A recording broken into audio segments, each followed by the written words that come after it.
Bonjour à tous, je suis ravie de vous retrouver dans une nouvelle vidéo où on va parler mindset. Avant de commencer cette vidéo, si vous avez envie de vous prendre un café, une tisane, un thé, un petit biscuit, faites-vous plaisir, installez-vous confortablement et on s'apprête à papoter ensemble. Avant d'enclencher sur le sujet du jour, j'avais envie de vous faire un petit rappel sur comment va vous être proposé le contenu sur cette chaîne, puisque j'utilise le changement de signe astrologique pour vous proposer du contenu, que ce soit mindset, pratique de yoga.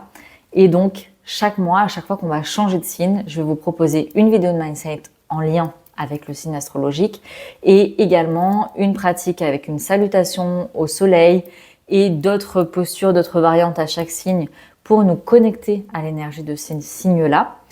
Et vous allez également avoir une pratique de yoga plus longue, environ 1 heure, avec une thématique particulière. Il y aura également une pratique de yoga sur chaise, toujours en lien avec les énergies du signe astrologique en cours. Que vous soyez branché astrologie ou pas, ça n'a pas vraiment d'importance. Tout ce que je vous dis, ne prenez que ce qui vous parle et que ce qui vous correspond là dans l'instant. Et ensuite, sachez que même si je me base sur les signes astrologiques, je choisis des thématiques qui sont accessibles à tous, quelles que soient vos croyances, pour que vous puissiez l'appliquer dans votre vie de tous les jours. Donc là, on vient d'entrer dans la saison du Scorpion. Le Scorpion, il est associé à la transformation, comme la saison de l'automne où les arbres perdent leurs feuilles. Et bien, à quelque part, le Scorpion, il vient se défaire de certaines choses pour pouvoir ensuite se renouveler. C'est le phénix qui renaît de ses cendres. La thématique de la pratique longue de cette saison, ça va être contacter l'alchimiste en soi. L'alchimiste parce qu'il est capable de transformer le plomb en or. Donc c'est-à-dire que d'une matière qui est grisâtre, qui est lourde, qui est pesante, il va transformer ça en quelque chose de lumineux et en une matière qui est noble. Et quel que soit votre signe astrologique, vous avez déjà été amené ou vous serez amené, ou peut-être que même en ce moment même, vous êtes amené à transformer quelque chose dans votre vie. Que ce soit une façon de réagir à des situations, que ce soit des attitudes, des habitudes, que ce soit des comportements, que ce soit la transformation d'une blessure passée, d'un trauma. On est tous amenés à un moment à transformer quelque chose. Pourquoi ? Parce que quand on a envie de réaliser certaines choses, eh bien on peut se retrouver bloqué par des conditionnements, par des schémas de pensée, par des systèmes de protection qu'on a mis en place suite à un événement traumatisant, blessant. Et du coup, toutes ces choses-là, eh ben, ça nous a servi jusqu'ici, mais on se rend compte que si on veut innover dans quelque chose, expérimenter quelque chose de nouveau, commencer quelque chose de nouveau tout simplement, eh ben, on peut se retrouver bloqué parce que on a ces barrières-là. Et elles viennent bloquer notre expansion, en quelques mots. L'expansion qu'on ira voir après avec le signe du Sagittaire. Le Sagittaire, il nous parle d'ailleurs aussi d'indépendance et on va en parler aujourd'hui parce qu'on va chercher justement cette indépendance par rapport à notre passé, par rapport à notre histoire.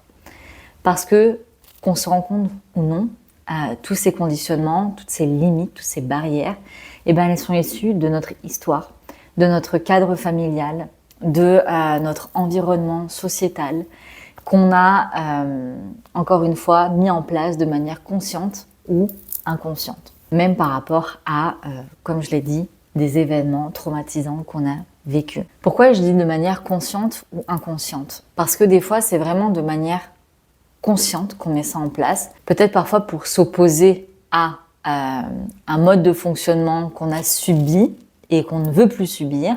Peut-être juste pour se protéger de quelque chose qu'on a vécu et qu'on ne veut plus vivre, ou des fois de manière inconsciente parce que en fait on a vu nos parents agir comme ça, même eux de manière inconsciente nous ont transmis des peurs, leurs propres blessures, leurs propres bagages émotionnels, souvent sans s'en rendre compte. Et du coup tout ça, nous on le porte et on le transpire, on l'incarne dans notre quotidien, dans notre manière de prendre des décisions, dans notre manière de penser, dans notre manière d'agir, dans notre manière de nous projeter aussi peut-être dans nos réalisations. Et même si aujourd'hui on parle de notre pouvoir alchimiste et donc de notre pouvoir de transformation, dans tout cet héritage qu'on a et qu'on a construit aussi par rapport à notre histoire, tout n'est pas à jeter. Je dirais que est à transformer ce qui, à aujourd'hui, dans cet instant T, nous empêche de nous épanouir pleinement. Et je pense pas que ce soit une question d'être prêt ou pas prêt, ça va dépendre de chacun. Mais je dirais qu'avant d'entamer ce processus de transformation, d'alchimisation, c'est de s'équiper de bienveillance et d'humilité. De bienveillance parce que quand on travaille sur soi, c'est toujours pour son bien-être et que du coup, si c'est pour notre bien-être, eh bien, ça sert à rien de le faire de manière virulente, de s'auto-massacrer parce que jusque-là, on a mal agi. Il faut savoir que toutes les barrières qu'on s'est mis, à un moment donné, elles nous ont servi. Quand c'est issu d'un trauma, d'un événement blessant, de quelque chose où on a été blessé, que c'est pour se protéger, eh ben, on l'a mis en place pour se protéger, donc pour amour pour nous-mêmes. Aujourd'hui, ça nous dérange, c'est autre chose. Mais jusque-là, ça nous a servi. Que ce soit quelque chose qu'on a récupéré de nos parents, de notre environnement sociétal, de la pensée commune, entre guillemets, c'est pareil. C'est qu'à un moment, ça nous a permis de nous sentir appartenir à un clan, à une famille, à un groupe. Et du coup, ça faisait sens. Mais si aujourd'hui, on se rend compte que ce soit l'un ou que ce soit l'autre, que ça ne fait plus sens, avant d'entamer ce processus, une fois qu'on s'est armé de la bienveillance, l'humilité, elle va nous permettre de nous rendre compte que c'est pas quelque chose qui est séparé de nous. Parce que quand c'est souvent un héritage de nos parents, de la pensée collective, etc., on va tendance à montrer du doigt et à dire bah, c'est de la faute d'eux ou c'est de la faute de mon passé. Ça arrive aussi qu'on pense comme ça. Oui, et à la fois, bah, en fait, ça fait partie de toi. Donc, c'est de notre responsabilité de reconnaître que ça fait partie de nous. Et l'alchimiste, au-delà de transformer, juste de faire ce travail de transformation, de transformer le plomb en or et du coup, genre, hop, ça a l'air d'être un truc genre hyper magique, ça se fait en un claquement de doigts, ça prend du temps, mais si on veut vraiment que la transformation, elle soit profonde, je pense que c'est important de reconnaître avec ce feu de l'alchimiste, d'éclairer ces parts d'ombre et de reconnaître qu'elles font partie de nous. Que ce soit des petites ombres, que ce soit des grandes ombres, que ce soit des choses qu'on a héritées, que ce soit des choses qu'on a mis en place suite à quelque chose qu'on a vécu, ça fait partie de nous. Parce que si on veut que l'or qui a été transformé soit nôtre, eh bien, il faut reconnaître que la matière qu'on a utilisée était nôtre aussi. Et à ce moment-là, du coup, au niveau énergétique, on fait passer au niveau du chakra, du cœur, pour transformer et pour transcender ça. Que ce soit notre héritage transgénérationnel, générationnel, sociétal, que ce soit notre histoire de vie, c'est en reconnaissant que ces parts d'ombre, elles font partie de nous, qu'on va pouvoir les transformer, mais qu'on va aussi pouvoir se rassembler sur soi-même. Quand je dis se rassembler sur soi-même, ce n'est pas se recroqueviller, mais c'est récupérer les fragments de nous qu'on a laissés dans un nous passé duquel on s'est séparé pour se protéger, dans un nous qui s'est adapté à un environnement, consciemment, inconsciemment, hein, mais on va récupérer ça. Et du coup, plutôt que d'avoir tous les fragments et moi aujourd'hui, eh bien quelque part, on vient rassembler. Et donc si je rassemble, je ne suis plus là à disperser mon énergie dans les différentes parts de moi, mais je peux rassembler mon énergie à l'intérieur de moi pour pouvoir avancer, créer consciemment avec tout ce que je suis, même avec mes imperfections. Donc l'invitation aussi de l'alchimiste, au-delà de transformer le plomb en or, c'est vraiment de créer une transformation profonde à l'intérieur de soi.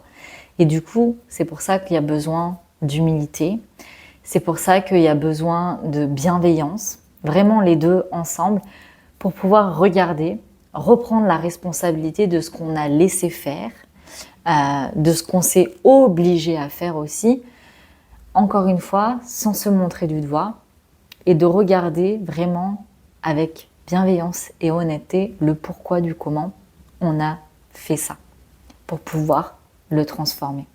Donc à quelque part, c'est reprendre main dans la main toutes ces parts de nous et se retrouver là, bien unis, et du coup passer du fragment à l'union, du plomb à l'or. Et en se connectant à l'alchimiste en soi, c'est vraiment tout ça que ça englobe. C'est l'union de soi. Pour pouvoir après, avec l'énergie du Sagittaire, se reconnaître libre et légitime d'être, d'expérimenter, de s'explorer dans toute notre grandeur. Comme je disais, souvent on a tendance à s'adapter, à se compromettre, à adapter des comportements pour pouvoir appartenir ou avoir le sentiment d'appartenir à un groupe, à une famille, à un clan. Des fois, en fait, du coup, on n'ose pas acter cette transformation parce qu'on a peur de ne pas ou de ne plus être reconnu par les autres. On a peur, du coup, d'être rejeté. On a peur de pas être loyal. Sauf que à ce moment-là, du coup, on recrée cette division à l'intérieur de nous entre ce à quoi j'aspire et comment je dois m'adapter pour que je me sente acceptée par les autres. Et je pense que c'est fondamental, si on a envie d'être épanoui et heureux, de se donner l'opportunité de se respecter soi-même, de respecter ses aspirations et d'oser changer d'environnement quand celui où vous êtes n'est pas propice à votre épanouissement. Il y aura d'autres gens, il y aura d'autres environnements, d'autres horizons qui certainement pourront vous donner l'opportunité de vous épanouir dans tout ce que vous êtes. Donc voilà, c'est les caractéristiques de l'alchimiste que j'avais envie de vous présenter pour ce mois-ci, pour qu'on puisse se donner l'opportunité d'aller créer des transformations qui ont du sens pour nous, qu'on réalise pour nous parce qu'on est dans une ère où le développement personnel bat son plein. Et des fois, on peut peut-être se poser la question, est-ce qu'on a envie de se changer pour suivre le mood ? Ou est-ce que c'est parce que c'est vraiment quelque chose auquel on aspire, quelque chose qui nous appelle de l'intérieur?